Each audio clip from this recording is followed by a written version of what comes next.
La rosa y el sapo, uno de los cuentos cortos para reflexionar. Este es uno de los cuentos cortos para reflexionar que nos habla acerca del equilibrio. Cuenta que esta era una rosa roja y todo el mundo comentaba que no había flor más bella que esa en el jardín. La rosa se emocionaba cuando la halagaban. Sin embargo, quería que la vieran más de cerca y no entendía por qué todos la observaban a distancia. Un día notó que a sus pies siempre estaba un enorme y oscuro sapo. En verdad no tenía nada de guapo, con su color opaco y sus feas manchas. Además, sus ojos eran demasiado saltones y asustaba a cualquiera. La rosa comprendió que la gente no se acercaba debido a ese animal. De inmediato, le ordenó al sapo que se marchara. ¿No se daba cuenta de que le daba mala imagen? El sapo, muy humilde y obediente, aceptó de inmediato. No quería incomodarla y entonces se marchó lejos. A los pocos días, la rosa comenzó a deteriorarse. Sus hojas y sus pétalos empezaron a caerse. Ya nadie quería mirarla. Pasaba una lagartija cerca y vio a la rosa llorando. Le preguntó qué le pasaba y ella contestó que las hormigas estaban acabando con ella. Entonces la lagartija dijo lo que la rosa ya sabía.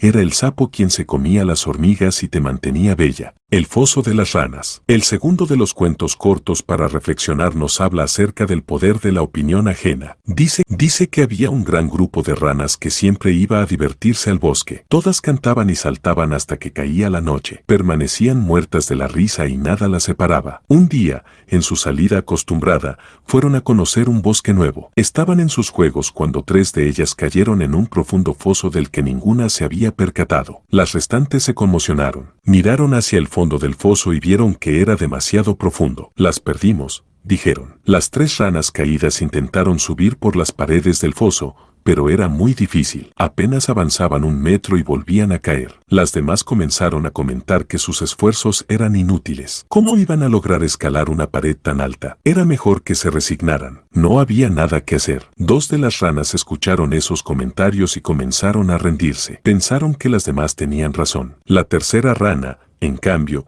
siguió subiendo y cayendo, pero, tras un par de horas, consiguió salir a la superficie. Las demás estaban asombradas. Una le preguntó cómo lo lograste, pero la rana no contestó. Era sorda.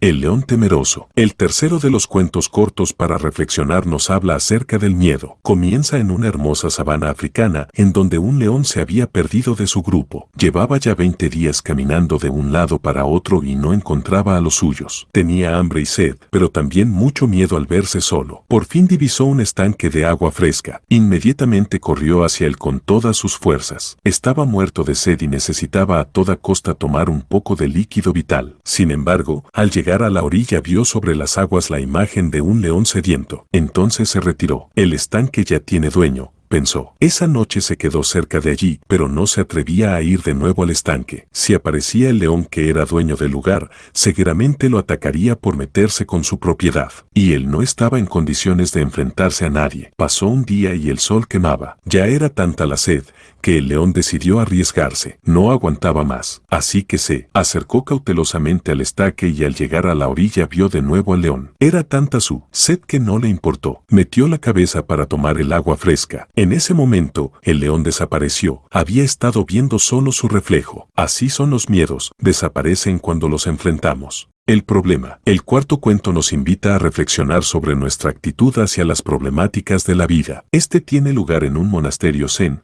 cuyo guardián del tiempo fallece, por lo que el gran maestro realiza una prueba a sus discípulos para determinar quién de ellos tendrá el honor de suplantarlo. El gran maestro les dice, voy a presentarles un problema. Aquel que lo resuelva primero será el nuevo guardián del templo. Trajo al centro de la sala un banco, puso sobre este un enorme y hermoso florero de porcelana con una hermosa rosa roja y señaló, este es el problema. Los discípulos contemplaban perplejos lo que veían, los diseños sofisticados y raros de la porcelana, la frescura y elegancia de la flor. ¿Qué representaba aquello? ¿Qué hacer? ¿Cuál era el enigma? Todos estaban paralizados. Después de algunos minutos, un alumno se levantó, miró al maestro y a los demás discípulos, caminó hacia el vaso con determinación y lo tiró al suelo. Usted es el nuevo guardián, le dijo el gran maestro, y explicó, yo fui muy claro. Les dije que estaban delante de un problema. No importa que tan bellos y fascinantes sean, los problemas tienen que ser resueltos. Puede tratarse de un vaso de porcelana muy raro, un bello amor que ya no tiene sentido,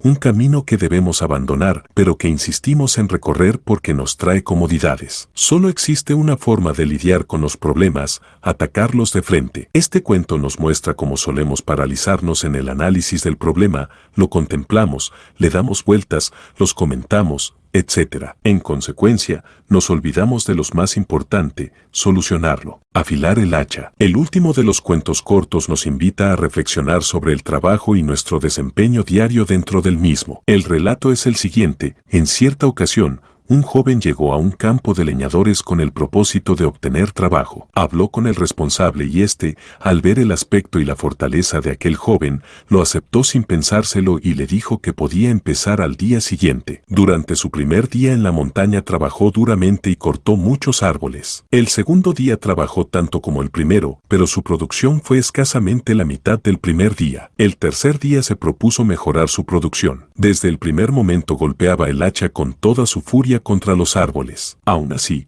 los resultados fueron nulos. Cuando el leñador jefe se dio cuenta del escaso rendimiento del joven leñador, le preguntó: ¿cuándo fue la última vez que afilaste tu hacha? El joven respondió: realmente no he tenido tiempo. He estado demasiado ocupado cortando árboles. Es probable que afilar el hacha tenga un significado diferente para cada quien. Algunos pensarán en la formación, otros en la necesidad de descansar o también en lo importante que es una buena organización. El hecho es que en el trabajo, si no tuviéramos a nadie para darnos orientaciones, es muy posible que muchos de nosotros acabáramos esforzándonos ciegamente en tareas poco productivas porque es muy fácil perder la perspectiva. Normalmente, si eres empleado, siempre tienes a un jefe para recordarte que tienes que afilar el hacha, pero si trabajas solo, corres el riesgo de dar palos a un tronco a la desesperada sin ver el verdadero problema. Por eso, de vez en cuando tienes que tomarte un respiro y reflexionar sobre lo que haces. Por lo tanto,